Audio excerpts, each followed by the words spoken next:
Welcome back to All the Crackers in the Box. Hi, it's me, your friend Corey. I'm here looking at my child-size circular poncho. Let's measure it up, see if we're anywhere near are done with our meshes, and we can move on to the trim in this beautiful green.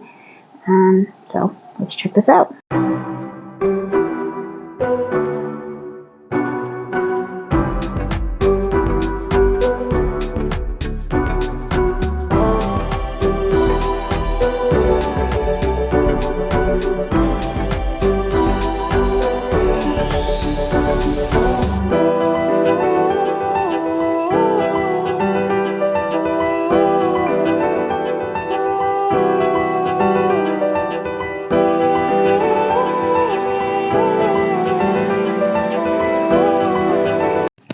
Hi everybody. Okay, so this is the green I want to do the trim in. I want to do the neckline and the trim around the bottom and this. I may need this if I need more length. Let's find out. I want it to be a little oversized so she can have it for as long as possible. Kids grow fast. So let's just measure from top to bottom here. We got to stretch it out. Just watched the video a few minutes ago, so this is all fresh in my mind. Now, I don't have a lot of room to work with here, so what I'm going to do is I'm going to take a moment. I'm going to open up my desk. Hold on. Okay, now I've got some room to work with. Don't mind if you can see a little bit of a mess. I just keep my junk in there now.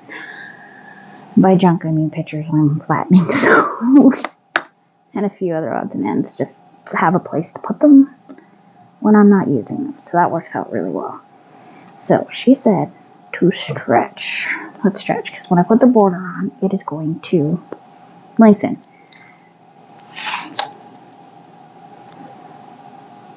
Now, we're at 12. I think I'd like to go to 14. I want to go to... If I really stretched it, it could be at 14. I'm going to do one more row. I think that's going to be my best bet. Okay. So we're going to close this up. We're going to move on from here. Okay, ready to rock. So this mesh is just a simple 2, 3 to a slip stitch. And then the bottom row is a row of 3 triple crochets per loop. And that should just be enough, apparently. So that's what I'm going to do. And then the top, depending on the size that I want, it's just a bunch of rows of double crochet going around and around for the collar, and then you fold it over. So I'm ready for the final steps. And that's exciting. So this will definitely be done in time for her birthday in September. I know, jumping on stuff pretty early. But I may have to make one for the smaller one too, so it's good to have a pretty good idea. And plus, working on my own, my lightweight one, I really would like to have an idea of how the structure and everything works. I will have to block it, so spray it with a little bit of water and pull on it while it dries, or do a steam. I don't know how I want to do it yet. I have tried the steam. I wasn't crazy about my results. It was okay, but it was very heaty work. It got hot in here, and I don't really like using my iron inside my bedroom. Irons make me a bit nervous. I'm from the age group of people that grew up watching irons burn through ironing boards repeatedly in a really cartoon TV show. It's like quicksand for some people. I'm kind of nervous about irons. I use them. I do have one. 1, 2, 3. Go. 1, 2, 3. So I've cracked my frames for my regular eyeglasses. So I went and bought 2 more pairs at $1.25 at the Dollarama. $1.25 each, sorry. So I have 2 backups for now, because I see if it's not me, it's the kids breaking them, or they fall, or this or that. 2, 3. Okay.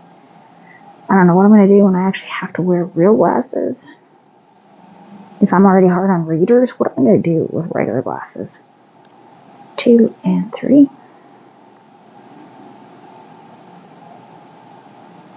I'll worry about that when I get to that point, because I know glasses can be quite expensive. And I will probably need them. I can still see things far away. Like, my TV is about 4 feet away and I can read it perfectly. It's not blurry at all. But if my phone is here, I can't see it. If I want to see it with my glasses, I have to hold it like an arm's length away. So, my eyes have been injured repeatedly over the years. From where I worked as a barista, being burnt in the eye with splashed espresso coming out of the machine, standing there, and it splashed out of the cup and went right into my eye, to children's small grubby fingernails being jabbed in my eyes more than one occasion. So that's always nice too. I'll tell you, that last one though blinded me for about 2 to 3 weeks. Like, literally could not see. Like, my whole middle of my vision was completely gone. I could see kind of bits on the side, but I still get lots of lights and tracers. And they said that because my eye is so pitted and scarred, that I am definitely going to be getting cataracts as I get older. So that's exciting news for me. So I will just use the readers and try to stamp down my vanity of having 20/20 vision all my life, and now suddenly I can't function without my glasses. Like, if I'm doing dishes, I can't see. There's food up there if I'm not wearing my glasses. It's getting so bad. And it's pretty rapid. You hit a certain age and all of a sudden everything just goes downhill. That is not a lie. For some people it's a little slower, but for me it's been pretty rapid. I tease my kids and say that I'm going to be needing a walker soon. But like this afternoon, I did like 45 minutes of beautiful yoga to stretch myself out and ease some of the tension in my lower back. That was lovely. I can feel that I did it, but I'm not like, I didn't overdo it, so I kept within my lane, and that is a beautiful thing. So you get that little bit of, I know I did something today, but your body's not going to be so sore you can't stand upright tomorrow, because I have accidentally done that to myself a few times. About a year and a half, 2 years ago, my son and I had a bet about doing 100 squats. I wasn't in the shape for doing it. I won. I did 100. He didn't. But for the next 4 days, I could not. Ooh, I was in so much pain. And it wasn't my back or anything. It was the sides of my thighs and my hips. And like sitting down on the toilet, I was like in so much agony. The first day, I could not feel my hips. And yeah, be down on the toilet. And I'm like, how am I going to get back up? I cannot make my muscles do anything. So we're not going to do that. And believe me, I'm in my 40s and I should have known better. But I thought it was being cheeky and I'm so fit. Oh yeah. Nope. I have accepted that I'm a little old lady. And I'm okay with that. I got little old lady habits, little old lady hobbies, and I watch a lot of mysteries. So I'm on my way to becoming Murder, She Wrote, I tell you.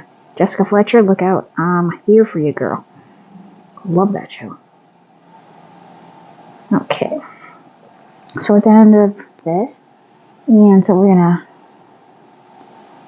join these two together, I will tuck and roll the ends of my knots later.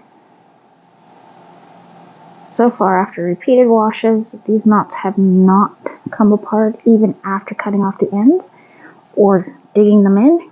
I try to dig them in as much as possible instead of cutting them. I was working around it, and then I don't have to cut them, and then I'm assured that they're going to stay, because that is very important.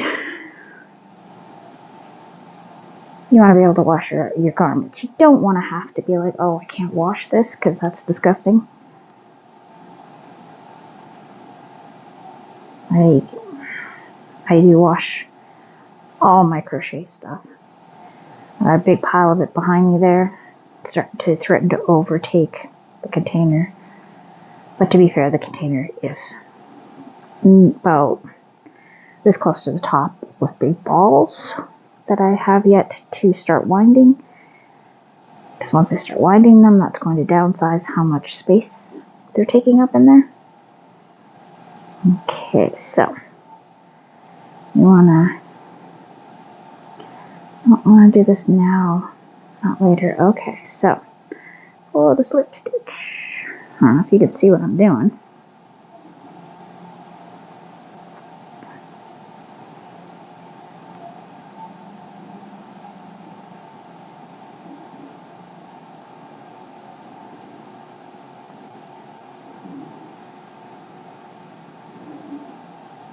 Okay, we'll wrap that around.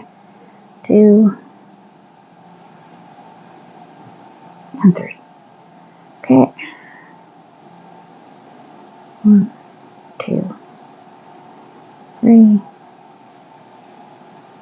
we're almost at the beginning again. Did I bring scissors? No, I did not bring over scissors. They're in that bag. Okay.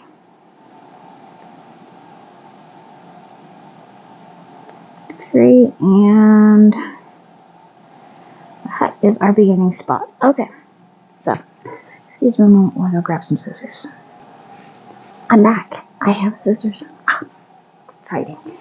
Okay, so I want to use this color here, which blends really nicely. It's got the same kind of green. So I'm super excited. I already had this in my stash, because it's not a color that I usually gravitate towards. I'm pretty sure my mom found it at a thrift store, and it's just amazing that it actually is the same thickness, feels like almost the exact same yarn. So that's pretty cool. Go yarn shopping in your own stash. That's always amazing. Okay, so what I want to do, I'm going to cut the end to here. Then I can be finagling. You want to tie a good knot. Well, no, you know what? I'm not even going to tie a knot. We are going to slip stitch. Come on, I said slip stitch. Okay. Oh, goodness. What if I told you I don't remember how to do a slip stitch? And it's not even a slip stitch. Oh my gosh. I'm using the wrong terms. Please don't come for me. Okay. So, we are going to, now I'm doing a slip stitch. And you know what? I'm just going to weave in the ends after. Okay. Actually, no, that should go right through here. Put that through. Go like that. Okay, 1, 2, 3. So she started off with 3. We're doing a triple crochet, so we go 1, 2. 1, 2. And 1, 2. Wait a minute. What am I doing here? That's a different pattern I'm just doing in my head here. Okay, sorry, mixed it up with another pattern. I'm trying to put them all in one loop. That was something else I was doing last night.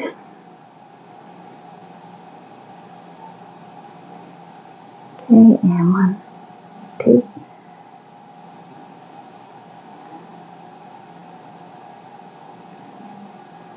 Okay, so, and I just went for a trip. Cool. And now I just go through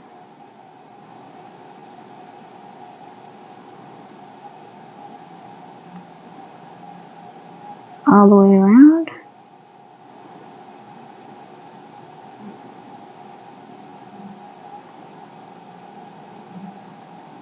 We go all the way around, and then we end the row off with a slip stitch.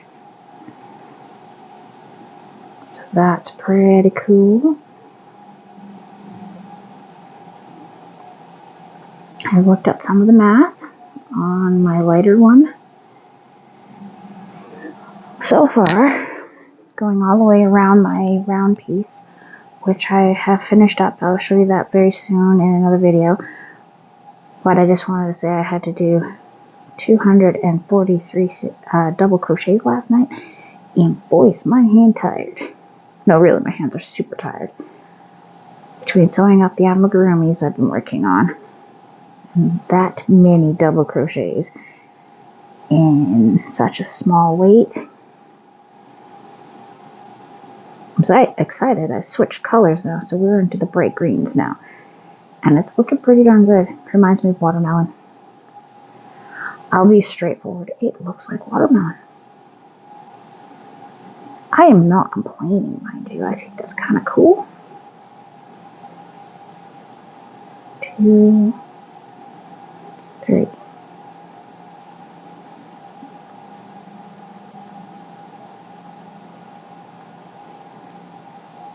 So I'm going to be working on this for the next 2 days or so. And I will probably be done this after the weekend. Because what's today? Friday? Today's Friday. It's my day.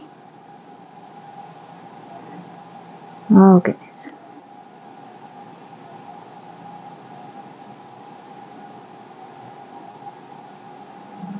And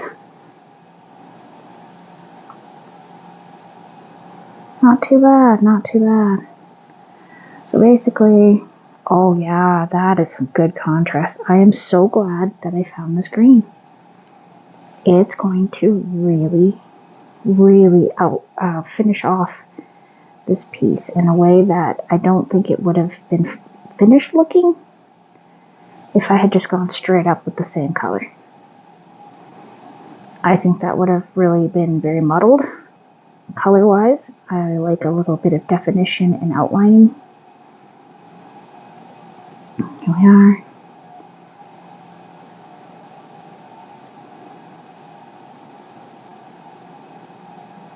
And all we are is all we are. Sorry, I got a song stuck in my head, and that's a line from it. I was listening to music most of the afternoon.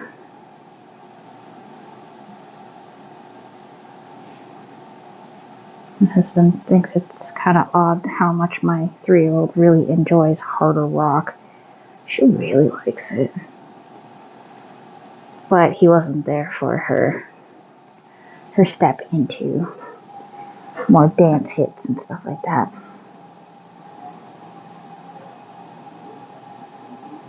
Dancing around on my yoga mat while I'm trying to do yoga. She's just going. I'm like, alright, sounds good. Do what you gotta do, girl. And 3. So I'm actually looking forward to seeing the finished result. I think this is going to be a very nice piece, and I'm pretty proud of how it's working out. I will have to probably make a couple more of these. I've got a couple birthdays coming up, and I can see this being something that I think little girls would really like it. because it's not really a sweater. You can throw it on all over top of whatever you're wearing, t-shirt, long sleeve, as long as it's soft and cushy.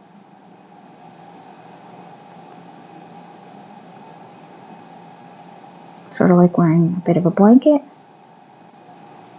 I mean, it's not a fashion statement like Justin Bieber wearing a granny square blanket, because that has been a thing. Keep hearing about it. I don't know why everybody's talking about it so much, but maybe it's just some of the videos I've been watching. I don't know. But that happened quite a while ago. And I guess some other people are now wearing granny square jackets that look very similar to that blanket. And I'm like, okay, well, whatever. Whatever floats your boat, you know. I've heard of people buying crochet granny square blankets at thrift stores and turning them into jackets. And that's really cool. And that's definitely a way to update these pieces that have been made if they're not something you want to use as a blanket, or say in some of the cases, some of the stuff I've had to take it apart where there were sections that were just not savable no matter what you did. You know, burn marks, horrible stains. Like some were like almost melted and the fibers were really stuck together, so we had to cut out big sections and save the yarn around it. And the yarn around it was already pretty questionable. Washing them, hand wash, and a lot of extras will bring it back most of the time. There are some that were already really not easy to work with in the first place, which makes me question why they were even put in the blanket. But you know, hey, who am I to question someone else's choices? I'm sure there's somebody questioning what I'm doing. Like, what are you wearing today? Oh my gosh, what did you do to your hair? Oh my gosh. And that's okay. Anyways, I'm going to continue working in this round, and I'm going to thank you for joining me here today at All the Crackers in the Box, and I'll see you again very soon. Bye.